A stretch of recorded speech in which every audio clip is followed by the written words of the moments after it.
क्या है आध्यात्म? दर्शन, चिंतन धारा, विद्या या संस्कृति की परंपरागत विरासत। आध्यात्म दर्शन यानी जीवन का शाश्वत सत्य। मानव जीवन से जुड़े शाश्वत सत्यों को जानिए और समझिए उपासक डॉक्टर सोहन राज तातेड़ से हमारे खास कार्यक्रम आत्मविज्ञान में। आत्मविज्ञान यानी सही दृष्टि, सही सोच। भाई और बहनों, मातृशक्ति को नमन। चैनल 24+ न्यूज के आध्यात्मिक कार्यक्रम आत्मविज्ञान साइंस ऑफ द सोल के अंतर्गत हम आपको सही दृष्टि, सही सोच, राइट विजन, राइट थिंकिंग के माध्यम से नए नए एपिसोड दे करके आपको अपने अस्तित्व के बारे में बताएंगे।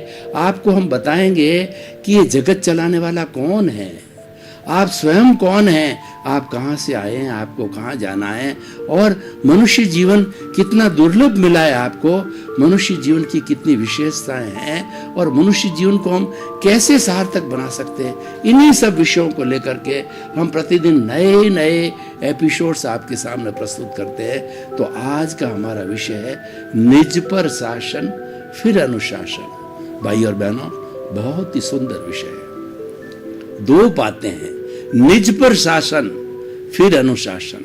इसका अर्थ यह हुआ कि पहले स्वयं पर शासन करो, फिर दूसरे पर शासन करो। शासन करने का अर्थ यह है स्वयं अनुशासित बनो और फिर दूसरे को अनुशासित बनने की कोशिश करो। अगर आप स्वयं अनुशासित हैं तो आप दूसरे को अनुशासन में रखने के अधिकारी हो। अगर आप चरित्र में कोई चीज को ढालते हो तो आप उपदेश देने के अधिकारी हो। हमारे राजस्थानी में एक कहावत है, खुद गुरुजी बैंगन खावे और दूसरे ने शिक्षा दे। इसका अर्थ यह है कि गुरुजी खुद, उपदेशक खुद जो है उसकी पालना नहीं करता और दूसरे को उपदेश देता है कि उसकी पालना करे। मैं एक आपको उदाहरण देना चाहता हूँ। एक बहुत बड़े अच्छे वक्ता थे, उन्होंने आधा घंटे का स्पीच दिया चाय के बारे में कि चाय कितनी हानिकारक है ये शरीर के अंदर। उन्होंने कई उसके दोष बताए कि हमारी पाचन शक्ति जो कमज़ोर हो जाती है, इसमें कोकोटिन नाम का द्रव्य होता है जो हार्ट को इफेक्ट करता है। बहुत सी चीज़ें उन्होंने चाय के बारे में जो है दोष बताए और निष्कर्ष के अंदर ये बताया कि चाय पीना एक व्यसन है, चाय नहीं पीना चाहिए। और जब सारा समाप्त हो गया कार्यक्रम, उसके बाद में उन्होंने जो आयोजक थे उनको कहा कि भाई साहब एक चाय तो पिला दो। तो देखिए, एक तरफ तो वो चाय का उपदेश दे रहे हैं और खुद चाय पीने की बात कह रहे हैं, तो वह उपदेश जो है वह प्रभावशाली नहीं होता है। जो व्यक्ति खुद पर जो है नहीं ढालता है और लोगों को उपदेश देता है, वो प्रभावशाली नहीं होता है। अगर वो थोड़ा ही पालन करे और थोड़ा ही बात करे तो प्रभावशाली होता है। उसी तरीके से इस संदर्भ में आपको बताना चाहता हूँ कि महात्मा गांधी जो आज एक विश्वविख्यात व्यक्तित्व है, जिन्होंने कि अहिंसा के माध्यम से बिना किसी खून खराबे से हमारे देश से अंग्रेज लोगों की 200 वर्ष पुरानी सत्ता थी उनको उखाड़ फेंका, अहिंसा के माध्यम पे खून खराबा बिना किए हुए ही। तो वो उनके पास के अंदर एक औरत जो है अपने छोटे बेटे को लेकर के आई कि महात्मा जी ये गुड़ बहुत खाता है, इसके गुड़ खाने से इसके पेट में कीड़े पड़ गए हैं, इसके दांत कमज़ोर पड़ गए हैं और दांत गिरने लग गए, बहुत ज़्यादा खाता है। तो महात्मा गांधी ने कहा कि बहन तुम जो है 7 दिन बाद मेरे पास में आना। तो बहन ने कहा कि वापस आना पड़ेगा, लेकिन इसका जो है कोई जवाब नहीं था। तो 7 दिनों के अंदर क्या हुआ कि महात्मा गांधी स्वयं गुड़ खाते थे। वो 7 दिनों में उन्होंने गुड़ को छोड़ दिया, उसका अभ्यास किया और 7वें दिन जब बहन उस बच्चे को लेकर के वापस आई, तब उन्होंने उस बच्चे को उपदेश दिया कि बच्चे गुड़ ज़्यादा नहीं खाना चाहिए, थोड़ा खाना जो है वो हमारे शरीर के लिए लाभदायक है। Excess of everything is bad. कोई चीज़ अधिकता से लो, हर चीज़ खराब है, तो तुम लिमिट में लिया करो, ज़्यादा गुड़ मत खाया करो। उसकी बात का बच्चे पर प्रभाव पड़ा और बच्चे ने गुड़ की मात्रा बिल्कुल ही कम कर दी, क्योंकि वैसे गुड़ नुकसान नहीं करता है, लेकिन ज़्यादा मात्रा में नहीं लेना चाहिए। ये गांधी जी ने 7 दिन बाद बात में क्यों कही? क्योंकि गांधी जी ने सोचा कि मैं स्वयं गुड़ खा रहा हूँ और मैं उपदेशक होकर के इस बच्चे को उपदेश दूंगा तो मेरी बात प्रभावशाली नहीं होगी। गुड़ को छोड़ करके उपदेश दिया तो प्रभावशाली हुई। आज हमारे बड़े बड़े संत महात्मा हैं, सभी संत महात्मा एक से नहीं होते हैं, और संत महात्मा जो वेश धारण करते हैं वो परमार्थ के लिए है।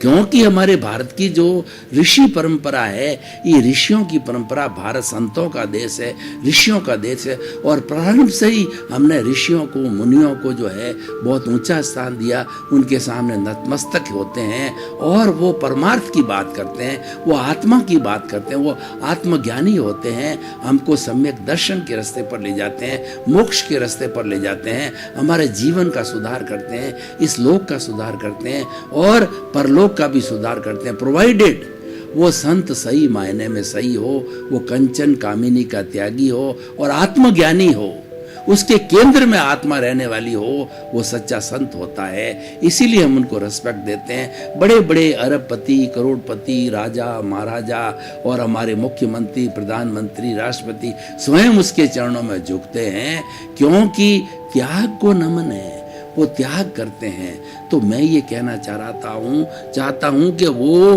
वो स्वयं उपदेश देने के पहले उस चीज को अपने जीवन में ढालते हैं। संत वह होता है जो कि शांत होता है। सदा दिवाली संत के और 12 महीने बसंत के। संतों के लिए कहा गया, चाह गई चिंता मिटी और मनुआ बेपरवाह, जिनको कुछ न चाहिए सोई शहंशाह। वो फक्कड़ होते हैं, वो शहंशाह होते हैं, किसी की परवाह नहीं करते। राजा, महाराजा, कुबेरपति, किसी की परवाह वो नहीं करते हैं।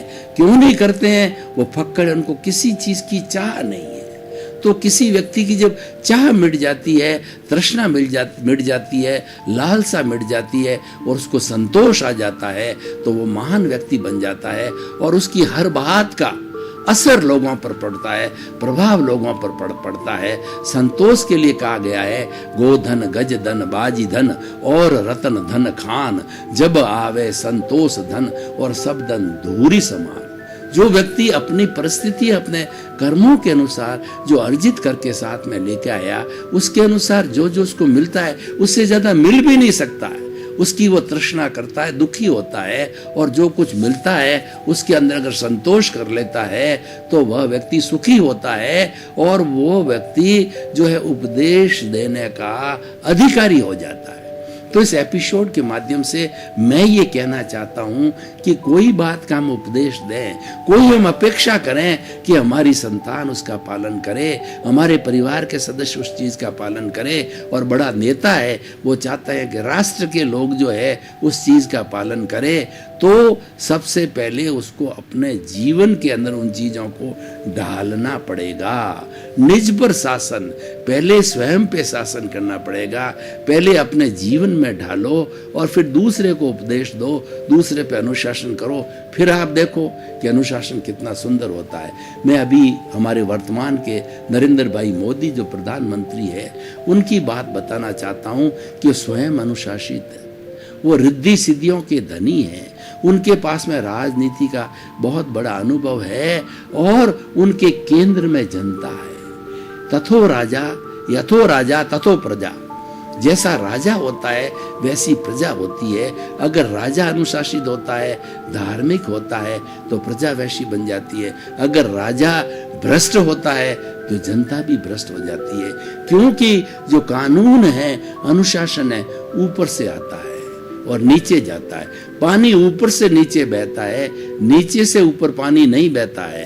पंप से भेजना वो बात अलग है, वो तो आपने एक्स्ट्रा फोर्स लगाया, वो फोर्स का वो काम करता है। लेकिन पानी जो है, लॉ ऑफ द ग्रेविटी है, वो ऊपर से नीचे आती है। इसलिए अनुशासन, कानून ऊपर से नीचे आता। ऊपर के लोगों का अर्थ यह है कि जो वरिष्ठ नागरिक है, घर में बड़े हैं, उच्च पदों पर है और राजनेता लोग हैं जो कि सत्संग करते हैं, वो स्वयं सदाचारी बनने चाहिए। अब निज पर शासन का मतलब क्या होता है कि जीवन के अंदर चरित्र अच्छा होना चाहिए। चरित्र के लिए कहा गया है, if wealth is lost nothing is lost, if health is lost something is lost, and if the character is lost everything is lost. जो हमारा चरित्र है वो हमारा परिचायक है।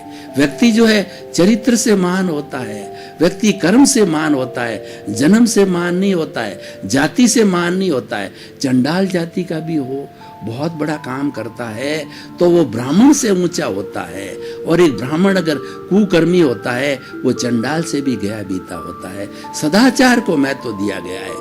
हमारी भारतीय संस्कृति सदाचार प्रधान है, सदाचार का उपदेश देती है और निज पर शासन फिर अनुशासन का उपदेश देती है। एक ऐसा सूत्र है कि इस सूत्र को व्यक्ति अगर हृदयंगम कर लेता है, आत्मसात कर लेता है, तो वह व्यक्ति हमारे समाज के अंदर एक आइडियल बन जाता है, एक अनुकरणीय बन जाता है, वंदनीय बन जाता है, स्तुत्य बन जाता है, पूजनीय बन जाता है, क्योंकि उसकी कथनी करनी में अंतर समाप्त हो जाता है।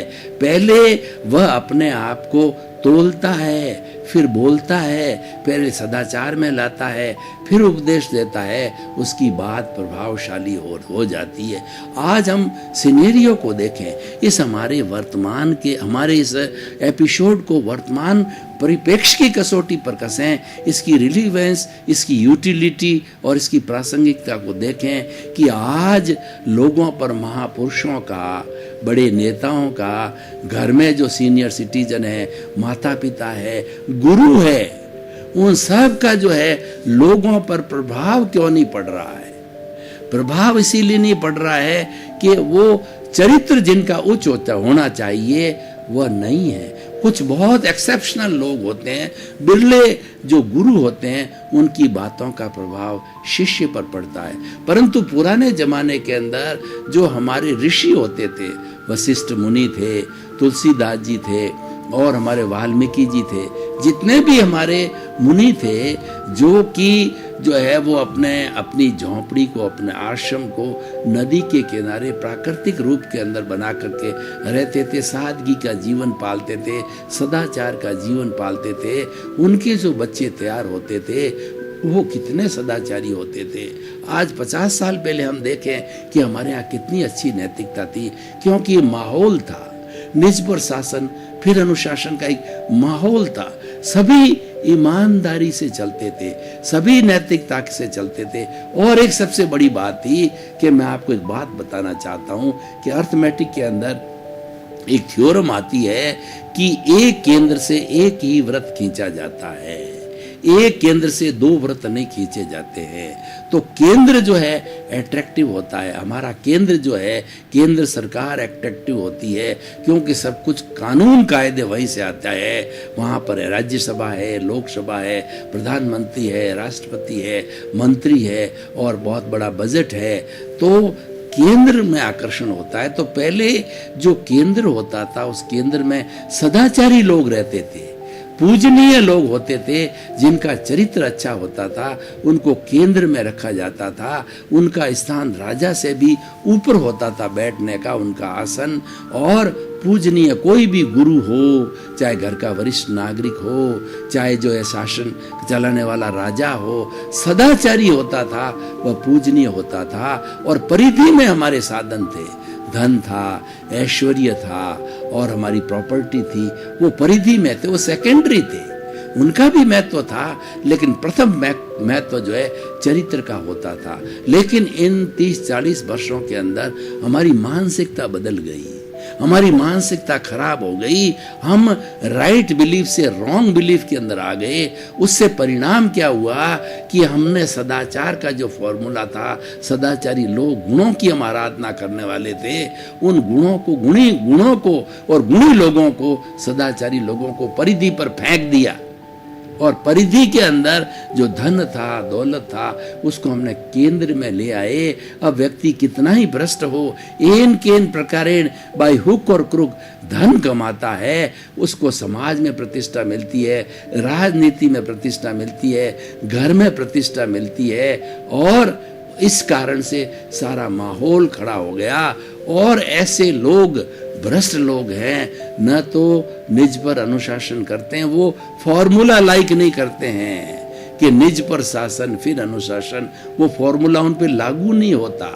वो फॉर्मूले का जो है अपने जीवन में सदाचरण नहीं करते हैं। इतना सिनेरियो बदल गया है, तो हमारे मूल में भूल हो गई है, हमारी दृष्टि बिगड़ गई है और हमारी सोच बिगड़ गई है।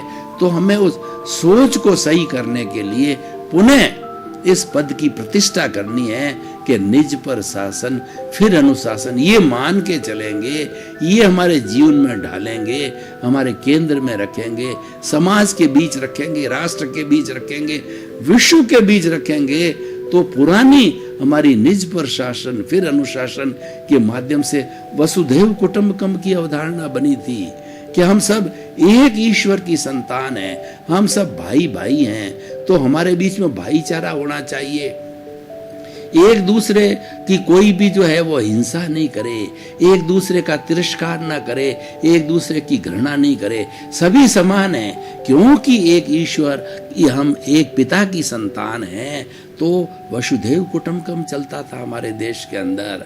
अब अवधारणा बदली है, तो हमारा जो वैचारिक जो है वो बहुत जो है हमारा नेगेटिव थॉट्स का वो वैचारिक प्रदूषण बहुत फैल गया है। इसीलिए उसके कारण जो है हमारी सृष्टि के अंदर जो वैचारिक प्रदूषण बहुत ज़्यादा होने से सृष्टि के अंदर सारी नेगेटिव एनर्जी ज़्यादा इकट्ठी हो गई है। इसलिए जब ज़्यादा एनर्जी नेगेटिव है तो लोगों को नेगेटिव एनर्जी ब्रह्मांड से वही मिलती है और व्यक्ति नेगेटिव होते हैं। हमें सुधार करना है, सुधार करने के लिए निज पर शासन फिर अनुशासन, हमारी पूर्व मान्यताओं की, पूरी मूल्यों की पुनर्प्रतिष्ठा करनी है कि हम सुधरेंगे तो दुनिया की सुधरेगा और अपना सुधार सब संसार की सबसे बड़ी सेवा है। आप अगर दुनिया की सेवा करना चाहते हो, दुनिया को सुधारना चाहते हो तो खुद सुधर जाओ। अगर खुद सुधर जाओगे तो दुनिया ऑटोमेटिकली सुधर जाएगी। सुधरे व्यक्ति समाज, व्यक्ति से राष्ट्र स्वयं सुधरेगा। हमें व्यक्ति को सुधारना है, हमें स्वयं को सुधारना है। हम दूसरे की चिंता नहीं करें, हम दूसरे को उपदेश देना छोड़ दें। उपदेश देना सबसे सरल है, सलाह देना सबसे सरल है, लेकिन उस सलाह को, उपदेश को जीवन में धारण करना बहुत कठिन है। उपदेश में और ग्रहण के अंदर रात दिन का अंतर होता है।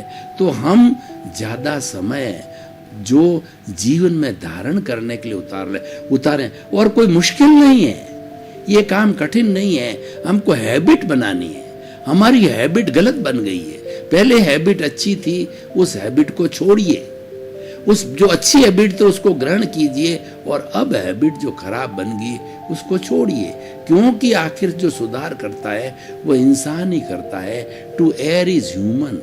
इंसान गलती का पुतला है, उससे हो जाती है, लेकिन उसका अगर प्रायश्चित करे, पश्चाताप करे, उसमें सुधार करे तो पुनः शुद्ध हो सकता है, पुनः ठीक हो सकता है।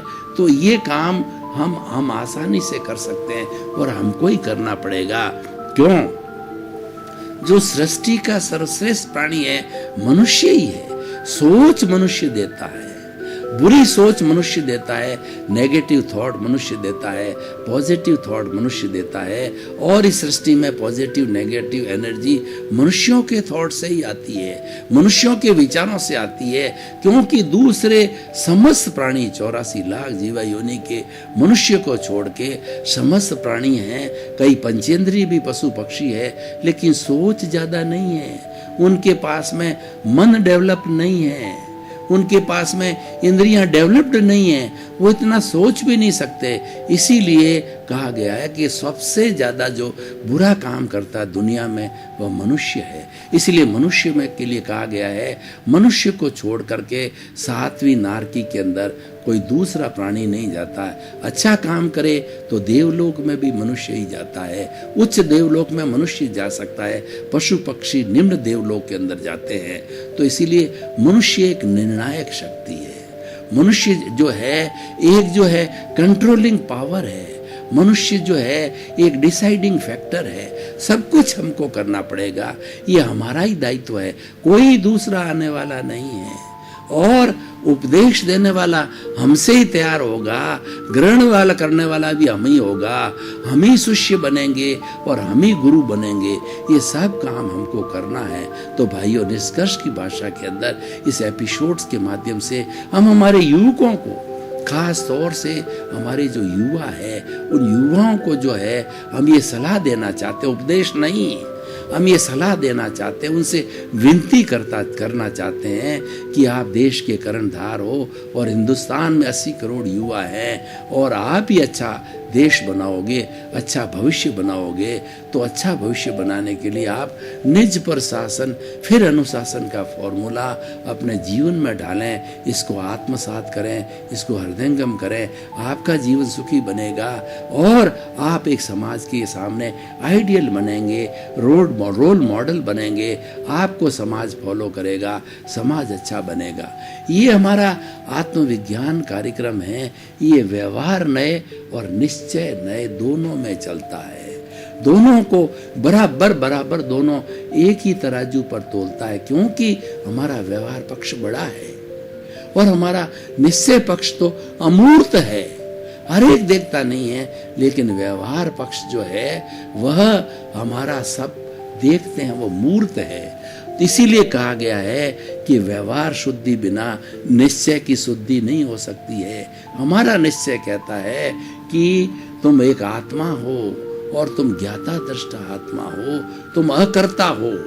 ये फॉर्मूला तुम व्यवहार पे लागू करो, क्योंकि जो व्यवहार गवर्न होता है वह निश्चय से गवर्न होता है। कोई भी चीज भीतरी जगत की चीज होती है वो सूक्ष्म होती है, बाहरी जगत की चीज है, व्यवहार जगत की चीज है वह स्थूल होती है, और जो पावरफुल होता है वह सूक्ष्म होता है। मैं आपको उदाहरण देना चाहता हूं कि आपके मोबाइल के अंदर जो चिप लगता है, जो मेमोरी कार्ड होता है, छोटा सा होता है, बिल्कुल छोटा होता है। 100 GB तक जो है उसकी मेमोरी होती है। 100 GB का मतलब जितना ये बड़ा कमरा है, वो कमरे की सारी पुस्तकें जो है, एक पूरा पुस्तकालय एक छोटे से मेमोरी कार्ड में आ सकता है।